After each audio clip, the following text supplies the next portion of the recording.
स्वागत है आपका हमारे यूट्यूब चैनल पे। मेरा नाम है रोहित और आज हम बात करने वाले हैं डी मार्ट के बारे में।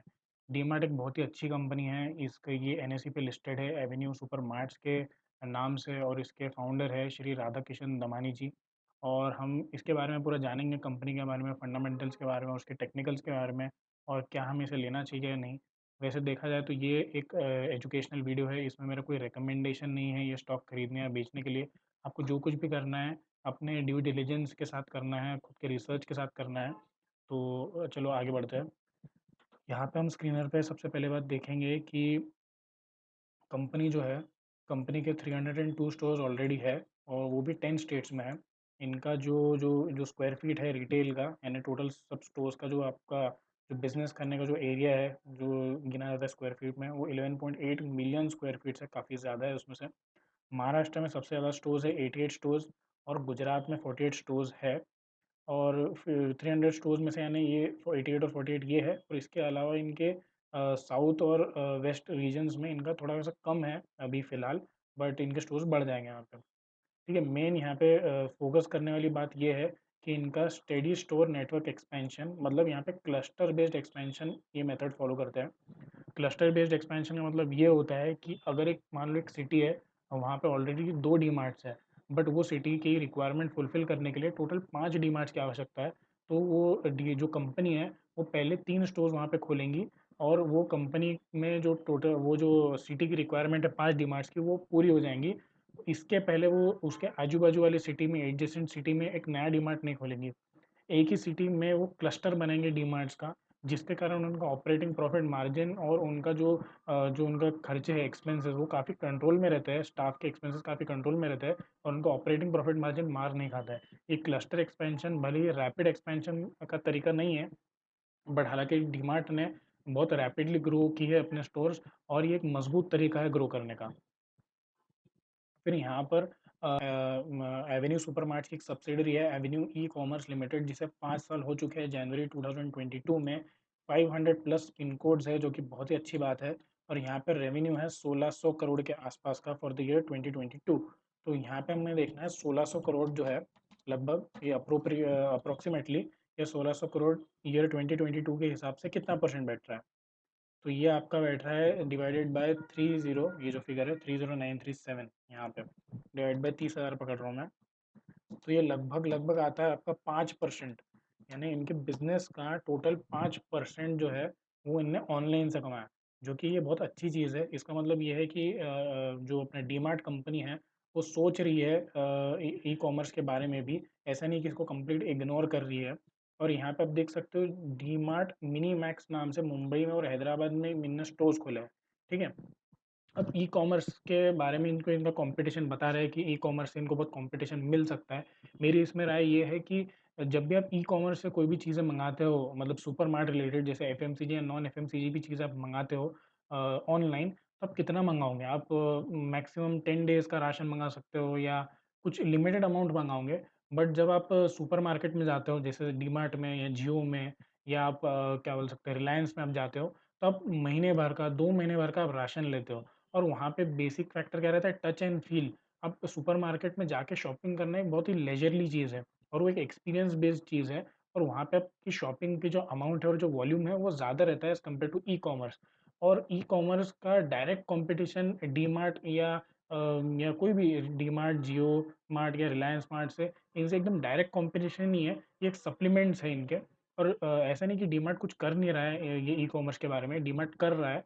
और यहाँ पे एक और एक पॉइंट देखने लायक ये है कि यहाँ पे डीमार्ट ने एक्सपेरिमेंट के तौर पे यहाँ पे converting to of its e commerce stores to converting stores for e commerce, यहाँ पे मुंबई में उसके टू स्टोर्स को उसने कन्वर्ट किया है ई कॉमर्स पर्पज़ के लिए।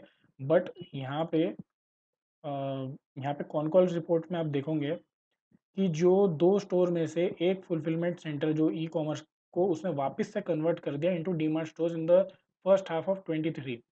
ठीक है, ये बहुत ही पॉजिटिव बात है। अब देखते हैं कंपनी के थोड़े बहुत फाइनेंशियल्स, जो कि इम्पोर्टेंट इम्पोर्टेंट मैं कवर करूँगा।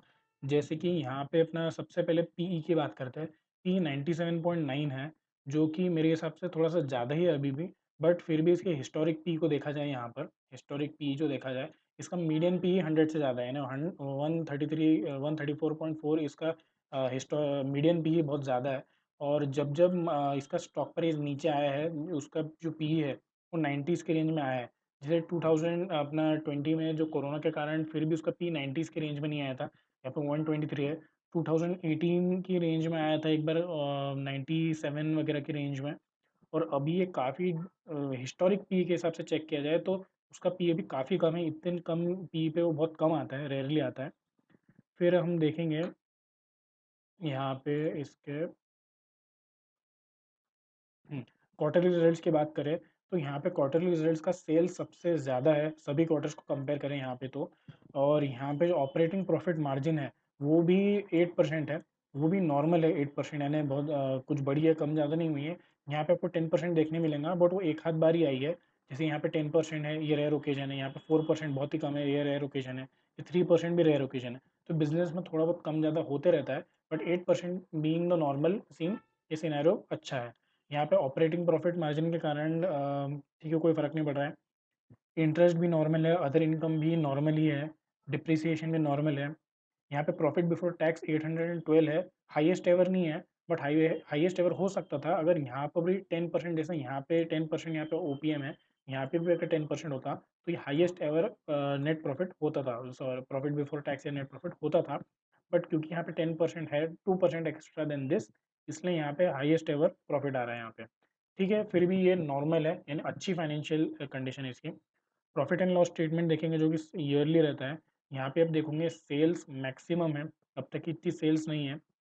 और जो मैं मेन पी की क्वेश्चन आपको बता रहा था, यहाँ पे देखो 2012 से अभी 2023 का ट्रेलिंग 12 मंथ्स आप देखोगे तो नियर अबाउट ये 18 टाइम्स है, 20 टाइम्स, लगभग 20 टाइम्स यहाँ पे सेल बढ़ा है। तो जो कंपनी का 10 साल में 20 टाइम्स सेल बढ़ा है, उसका पी जो वैल्यू है वो थोड़ा प्रीमियम तो रहेगा ही। और ये प्रीमियम सेम रहेगा अगर ग्रोथ इसकी कांस्टेंट रही तो, जो कि इसकी ग्रोथ होने ही वाली है। यहाँ पे अदर इनकम भी नॉर्मली है। नेट प्रॉफिट भी यहाँ पे हाईएस्ट एवर नेट प्रॉफिट है। ठीक है।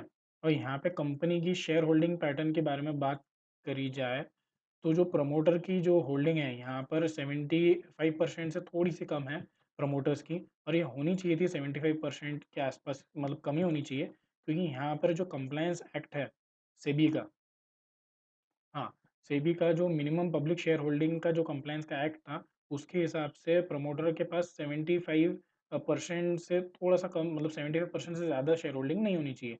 पब्लिक के पास 25% मिनिमम होनी ही चाहिए। ठीक है, तो यहाँ पे थोड़ा उनने सेल आउट किया था। ठीक है, तो सेवन इसके पहले उनने सेल किए थे और 74.99 उनकी जो ये जो है अपनी जो कंट्रीब्यूशन है प्रमोटर होल्डिंग का, वो एग्जैक्टली कांस्टेंट है। F I S D I S 8 और 7% है, जो कि काफ़ी अच्छा नंबर है। और गवर्नमेंट का 0.03 है, नेग्लिजिबल है। पर पब्लिक के पास 9.24% है। उसमें से भी देखा जाए तो ये जो नाम है नेविल नोरोन्हा जो भी है, तो ये आप देखोगे ये सीईओ है। ये जो है ये सीईओ है कंपनी के। ये एक बार नाम डाल के देख लेते गूगल पे।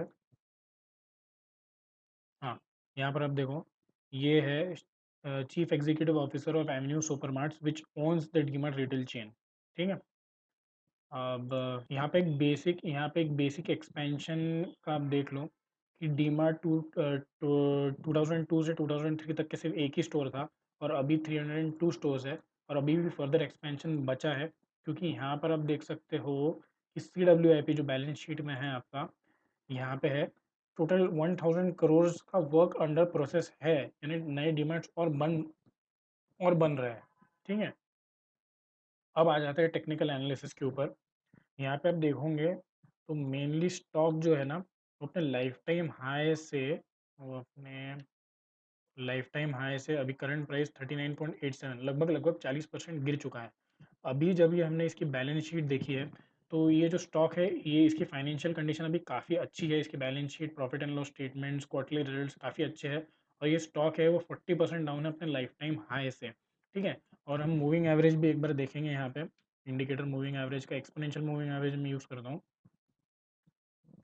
मूविंग एवरेज भी अगर आप लगा के देखोगे तो 200 मूविंग एवरेज, जो कि काफ़ी एक किंग मूविंग एवरेज जिसे हम कहते हैं।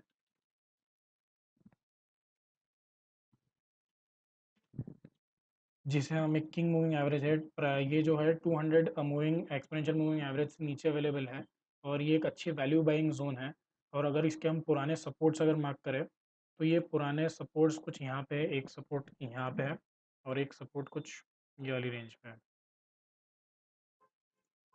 ठीक है, तो मेरे हिसाब से प्राइस जो है वो मैक्सिमम, जो भी करंट प्राइस है वहाँ से प्राइस और मैक्सिमम कुछ ये लेवल तक के, और 12% तक के मैक्सिमम नीचे जा सकता है। उसके बाद मेरे हिसाब से यहाँ पे कंसोलिडेट करेगा, और फिर से वापस लाइफ टाइम हाई की जर्नी शुरू करेगा। और यहाँ से लाइफ टाइम हाई तक पहुँचने तक के वापस से जो टारगेट है अपना, वो आता है करंट प्राइस से लाइफ टाइम हाई तक के अगर वापस जाएगा, तो टारगेट आता है नियर अबाउट 65%। और ये 65% जाने बहुत टाइम नहीं लगेगा मेरे हिसाब से, 200 डेज 300 डेज में ये टारगेट पहुँच जाएगा। अब थोड़ा सा एक चार्ट पैटर्न बना के बताता हूँ यहाँ पर, कि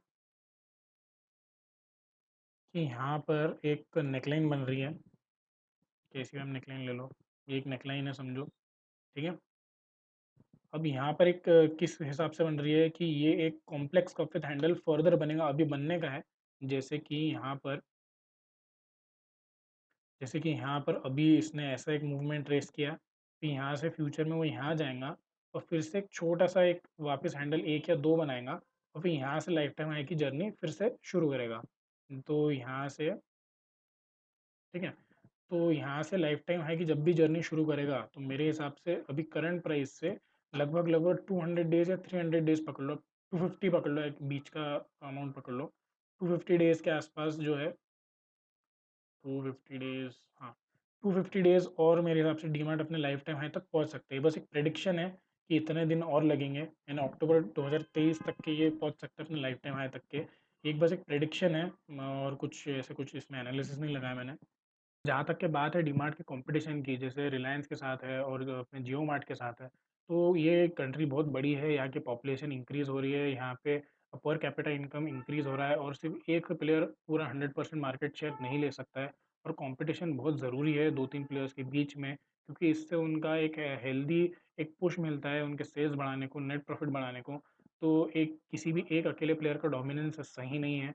और इसे डीमार्ट बहुत ही अच्छी कंपनी है, और इसे मेरे हिसाब से इसके हाइलाइट्स जो है मेन ये है कि इसका क्लस्टर एक्सपेंशन है, जो कि एक मजबूत एक्सपेंशन है। पास्ट रिकॉर्ड कंपनी का बहुत ही अच्छा है, ऑपरेटिंग प्रॉफिट मार्जिन कंपनी के कभी कम नहीं होते हैं। और जो इनका लैंड है जिस पे डीमार्ट बनते हैं, ये लैंड इनका खुद का है, तो इनको कोई रेंटल देना नहीं पड़ता है, जो कि बहुत ही इंपॉर्टेंट पॉइंट है।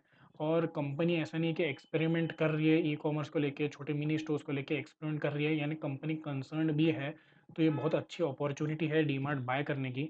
हालाँकि जब ये इस वीडियो को बस एक एजुकेशनल वीडियो के तौर पर लेना, और आप खुद एक बार डीमार्ट को रिसर्च करना, और आप खुद के ड्यू डिलिजेंस से आपको ये लेना कि नहीं लेना आपका डिसीजन रहेगा। मिलते हैं अगले वीडियो में एक अगले स्टॉक के साथ में, थोड़ी और डिटेल रिसर्च के साथ में। तो तब तक के लिए गुड बाय।